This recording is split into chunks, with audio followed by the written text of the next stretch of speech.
Now, this session I am particularly interested in because we have a collection of specialists and experts from universities as well as from UNESCO. Really delighted by this one. We're going to be talking about how we can continue to move forward this idea of human capacity. What can AI do to support education, and how can AI even transform university experience, not just today, but into the future? Let me introduce my panel to you. Absolutely delighted to have directly next to me the acting chair at MBZUAI in the UAE, and distinguished professor at the University of Ottawa, Professor El Siddiq. Welcome. We've also got the Chancellor of Case University and the CEO of CARE. He's all the way from sunny Pakistan. We've got Dr. Khan.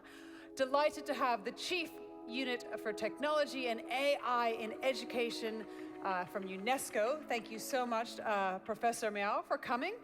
And also the Chief Information Officer at the King Abdullah University of Science and Technology. That's the last time I'll say it in full, also known as KAUST. We have Jason Roos. Please give them a big round of applause, a big welcome. All right, let's start with you, Professor El Siddiq. I'd love to know about your university and your program, and in particular, what is working so well that helps the students learn AI and get jobs. So thank you for inviting me to be here. I'm delighted to represent Mohammed bin Zayed University of Artificial Intelligence. It's the first AI university at the graduate level where we have only master's and PhD students working in 3 major domains of AI: natural language processing, machine learning, and computer vision. So what we do there, we try to look at the next or the futuristic aspect of AI, where and what can be do in this domain in order to help humanity. Mm-hmm. And give us an example of some of the things that your students are working on. So we are working on several aspects. So one of the things that we do are NLP for Arabic languages, in the natural language processing. In the computer vision, we work on lots of examples, the ones that were mentioned here, object detection. But most interesting, we try to move on from the 2-dimensional world into the 3-dimensional world by doing what we call concatenating or snitching of images in order to generate 3D models, so that we can incorporate them in the metaverse, where I am a strong believer of the use of the metaverse and the combination of augmented reality, virtual reality, haptics, the sense of touch, which was rarely mentioned here in the summit, and AI together. Interesting. Well, we're going to come back to that idea of how the metaverse may well transform education. Dr. Khan, let's hear about what you're doing at CARE and at CASE, and how your students are already tackling real-world problems. Yeah, I have a very different and fascinating story to share. I did my PhD from Georgia Tech, and with many friends, once we came back to Pakistan, we started a startup and raised $17 million in venture funding and set up to develop the world's highest density media processor chip, which could do 2,000 voice over IP call. And then we were so many PhDs, we decided to start a university. So we started a university and copying the model of Georgia Tech, the same course and labels and everything. Every lecture was recorded. We started as a pre-COVID, we started a distance learning program. We had students in Saudi Arabia, UAE, and it became the largest postgraduate engineering program in Pakistan. And then, so we company and the university. Now we are CARE, which is Center for Advanced Research in Engineering. We are doing some amazing national level projects. And with this model, we are just making sure that AI it's not a product. AI is a rethinking. AI is a catalyst. We're just making sure whatever we do, AI is part of it. May it be a software-defined radio, may it be a router, may it be a logistic, the software for logistic or supply chain management. And then we link our students to make sure that they are doing research in the relevant areas which are relevant to the organization, so that we link them together. And so we, as an academia and industry, coexist and doing amazing, amazing work in artificial intelligence. Fantastic. And your students are already solving these Yes. kinds of problems. Give us an example of the kinds of things that they're working on. Yeah, for example, we did a lot of work in healthcare, patient experience management, for example, crime analytics.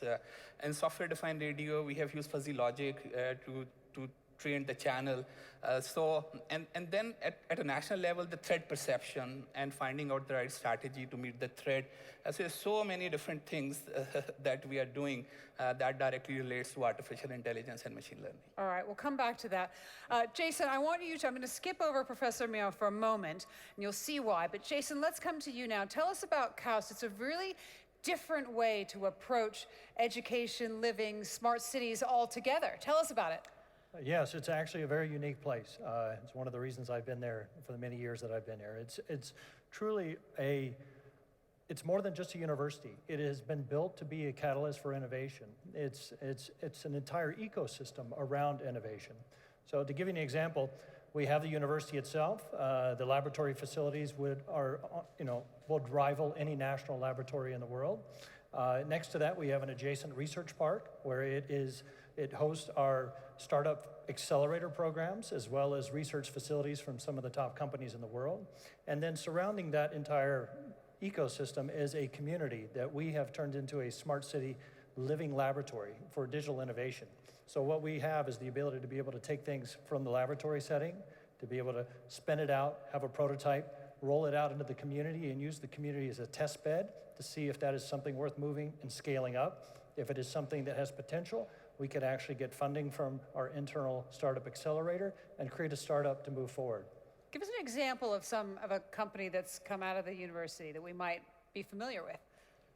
Well, there are numerous ones, but if we're focused on AI, we have a company called White Helmet that was from our accelerator program, and what they do is they use AI and computer vision to look at construction projects, to understand how they're progressing and are they on schedule, and also are they identifying flaws in the construction process that need to put a stop to the activity and be able to fix those flaws.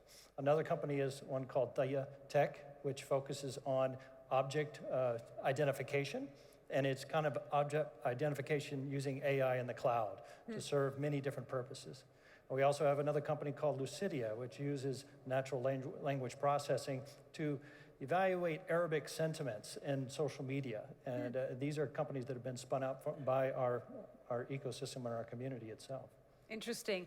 Okay, Professor Miao, I want you to bring us down to earth because we've heard some fantastic examples, especially at the graduate level, for where universities are doing incredibly well. You've done a really detailed survey on the AI curricula in a lot of different countries. Who's doing well and why? We from UNESCO believe that the basic values, knowledge, and skill on AI should become a new set of literacy skill we call AI literacy, which means everybody needs to develop in order to live and work effectively with the machine, with the AI.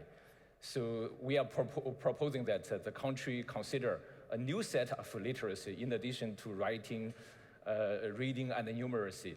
So under this, we are even promoting that under the AI literacy, we should also consider the algorithm literacy and the data literacy. And UNESCO is promoting that, and also we are developing program to support country to develop the data literacy and the algorithm literacy. And to really to understand how the countries are doing in promoting the AI competency development for the K-12 students, we conducted a survey for the 193 member states last year, and we published the report this year. Who are doing well?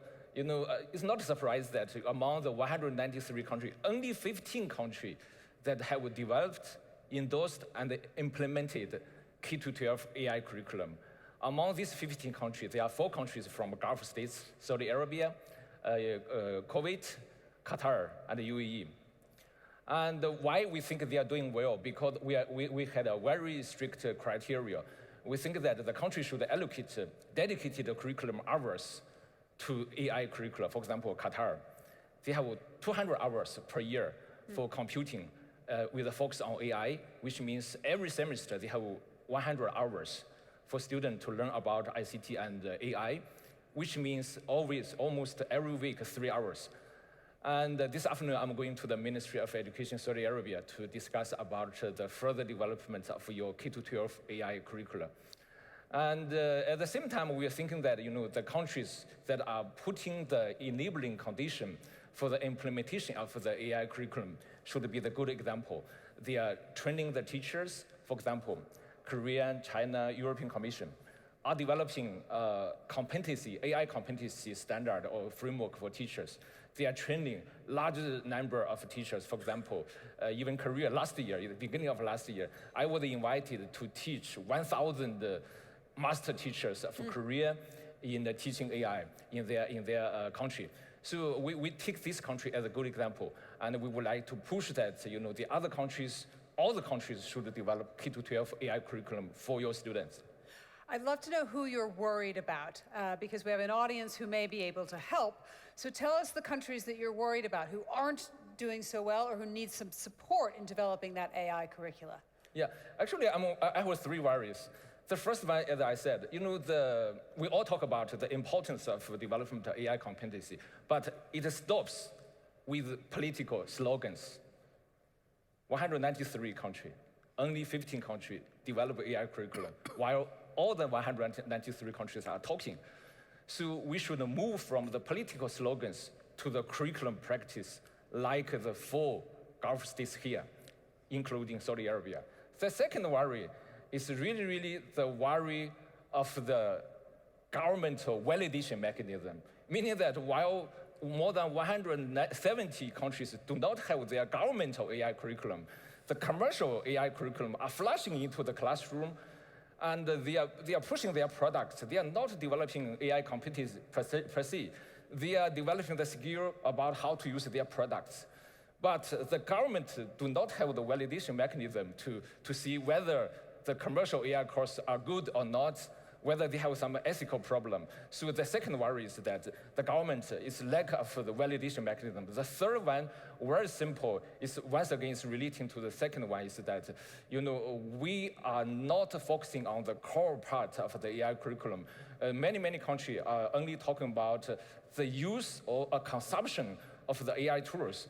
Actually, we should focus on the 3 categories of AI competency: the foundation knowledge about AI, secondly, the ethics and the social impact of AI. The third one, probably the most important one, is how to develop AI tools, even starting from early age. So we propose that the country should pay attention to these 3 problems. Okay, thank you. We'll come back to you in a moment. Dr. Khan, I'd love you to tell me what the role of AI in education is right now, as well as where you think it might be going in 10 years.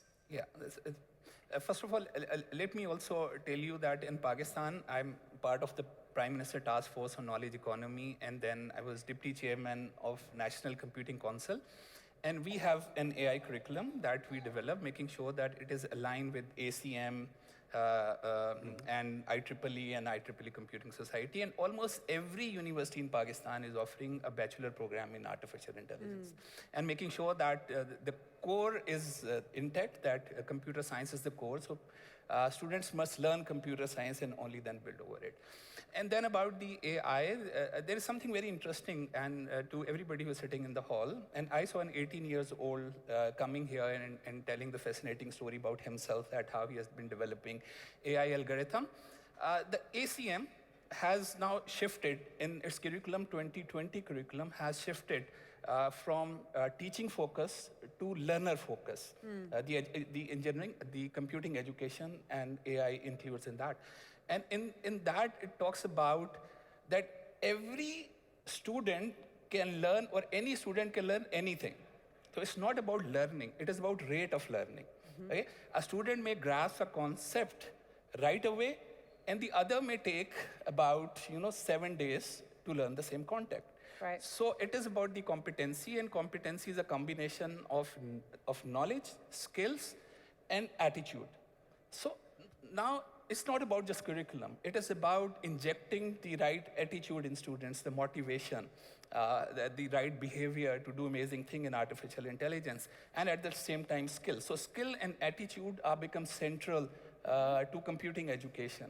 And it is very difficult and very hard as a teacher. You can always impart knowledge, but how to impart good attitude in students and how to impart skill. And even more difficult is how are you going to measure the attainment, that whether you have actually successfully injected the attitude. So I see that now this global perspective of education changing from teaching to learner and from knowledge to skill and competency and behavior and attitude. So I believe that AI is going to play a major role because, as I said, everybody can learn anything. So the AI is going to help people. So whether you are an 18-year-old or whether you are a 70-year-old, you can learn for sure. And AI in all learning management system, I am finding that AI is going to be part of all learning management system, finding out your weakness and making sure that you are pushed the right content, you are pushed the right assignments and labs so that you cover up the gap. I think Professor Miao's point is that it needs to start much earlier than 18, that in fact it's the K to 12 curricula Yes, that really yes. needs a lot of Yes. of focus. Yes, yes, it's a lot of focus, but again, important is not the age. You know, Obama was the president, and you will find a president who is 17 years old, and you find a president who is 24 years old. And so it's about experience, it's about just making sure that you can attain what you love to attain. And age does not really matter in the age of AI. So I see AI doing amazing, this magic Okay. that you can learn anything, you know, whenever you want in your life. Well, let's keep with that idea of you can learn anything, anywhere, at any point in your life. And the metaverse, as you mentioned, is going to have a massive impact on this. So I'd love you to tell us your future of how you think it's going to transform education. So for me, we need to learn in our own mother tongue. But some professors speak Chinese, some other English, some other French. So how can we do it? We don't need to travel the world. Let the world travel to us. So let's be in the metaverse, study with the student from different cultural background at different time of the day with different age, because my mother, for instance, would love to learn about AI, but she is shy to go to the university or to a college. If she goes to the metaverse, then she can be there studying with her grandchildren without disclosing her identity. So in the metaverse, we will be learning on our own pace, on our own language, our own time, and our own age, and the things we like to do. So the things we like to learn, we can learn it there so that our skill sets can be increased. Now you tell me, it's a metaverse, how does it play a role with the AI? There is no proper metaverse without AI, because with the AI, I can analyze my behavior, I can answer a couple of questions, and the whole study environment in the metaverse will be adapted to me, and the curriculum will be adapted to me. So some people study very fast, some people study slow, some people study visually, some other textually, some other orally. Hence, when we put the student in the metaverse, when we move university from physical universities that were built in probably Bologna University in the 1100 or the 1100th century, we move it to the we go to the 22nd century with the metaverse university, where everyone is democratized to study whatever they want cheaply also, because the knowledge should be given to anyone at any without a cost. But Professor Miao, I'd love you to come in on this because we're going to need devices to do this, right? How realistic is that, do you think, for many countries? Yes, come back to the ground. We believe from UNESCO that we should first of all make AI reachable for the unreached group. Because during this 3 days summit, most of the speakers are talking about the AI tools for the already reached and even the rich group of the population. But we have a lot of unreached group, especially in the education. The students, the learners with a disability, the learners speaking minority languages, and the refugee students, and also the students with some disability, either physical disability or learning problems. Right. So we think from UNESCO that we should target the design and the use of AI for this group of students. And just give you some data. You know, in terms, we are talking about AI. The foundation of using AI is the connectivity. During COVID-19, 90%, more than 90% of the students in the high-income country have the connectivity, have the connection to the distance learning. Less than 10% of the students in the low-income country have had the connectivity. Around 5% of students in the sub-Saharan African country have the connection. That's the reality. Yeah. Secondly, when we talk about the inclusion, we should also talk about the gender equality. For the gender, very specific data. The women are 4 times less likely to do programming than men, 4 times less likely. And 13 times less likely to file a technology patent. Is that from a global perspective, a Global global perspective. average? Yes, exactly. All right, so that's the challenge. But Jason, tell us where it can be, because I believe at KAUST you've got some more interesting numbers. Yeah, I mean, we are a pure STEM research university, so only science, technology disciplines, and we have 40% of our students are female. When are you going to be 50%? It's going in that direction, so we'll probably be there soon. All right, and tell us what that means.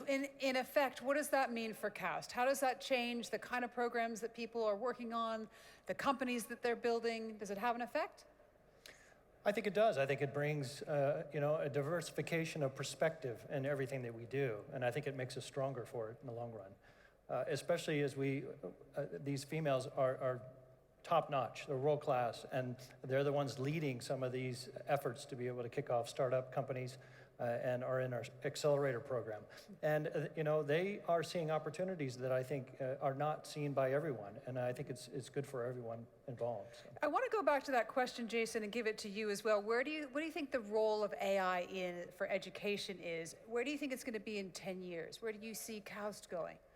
Well, I think right now the focus is on teaching people how to create AI or how to enable AI, and so the focus is on creating an ecosystem in which they can come up with algorithms, be able to have access to large amounts of data to be able to teach these algorithms to be able to do their job, but then find a way to apply it. And this is where the unique ecosystem of KAUST to be able to apply that AI in a living laboratory per se, and then see what the benefits are. When you look 10 years from now, I think AI is going to be so advanced that AI, you're going to have essentially an AI companion. Just like you walk around with your phone, part of that effort will be you're going to have your own digital twin, and it's going to help augment your understanding of the world. It's also going to know your strengths and your weaknesses. It's going to your likes, your dislikes, and it's going to help almost mentor you through your learning journey. And this is where I think education is going to be very personalized and very specific, but it's going to be augmented by your own AI capability. Dr. Khan and Professor El-Siddiq, I see you nodding there. Do you want to give us your thought on that? Yeah, in fact, I want to propose a kind of a resolution here because I have studied national AI policies for almost every country, and perhaps the most interesting is the national AI policy of Japan, where they say their strategy objective 0 is to handle imminent crisis, both national and planetary level. And as you know that Pakistan is currently has floods, which has caused about $30 billion worth of damage to property and 1,400 lives. And it is because of heavy monsoon rain and melting down of glaciers, and which basically is linked to climate change. And if you look at the data, you'll be surprised that Pakistan has a very, very little part in just making that change in the climate. So as a matter of fact, so everybody has caused that. And so I'm amazed at how Japan is in their international, their AI policy is making this a fundamental and the foundation that planetary aspect, AI has to handle the planetary aspect. And they talk about the building the technological infrastructure and creating a resilience. So I would really pose this to UNESCO as well, that this must be part of AI strategy of every country. Rather, it should be the objective 0. This is where the baseline is. This is where you stand everything, because unless we cannot save this planet, and AI cannot help us, everything is useless. So I think AI, what I see, has to play its role. And this August gathering, where about people from 70 countries, who's who of AI is sitting here. I would really urge them to make sure that their AI policy has this central to what they do in AI. Yeah, I can see that. I wonder, Professor Miao, if you have we were speaking about inclusion, about equity. I wonder if you have an example of a country not within the current region that is doing this well within its AI curricula. Yeah, in fact, not so many countries are really planning and doing it very seriously. There are a lot of AI applications that can help the inclusive accessibility to learning opportunity, to learning content. For example, we can use the text-to-speech technology to read the story to kids, to read the learning material to the student with the visual impairment. And also we can use the AI-powered sign language to help the student with hearing impairment. There are a lot of applications from Microsoft, Google, Huawei, and we even recommend some of them. And last year we did another survey about the use of AI to facilitate the distance learning during the COVID. Only 8 countries said they are thinking and doing something, not really in practice. But some of the countries, including Saudi Arabia, because I lead the publication of a case study on the use of distance learning to respond to COVID of Saudi Arabia. You have 2 distance digital learning platforms. The first one is Madrasati.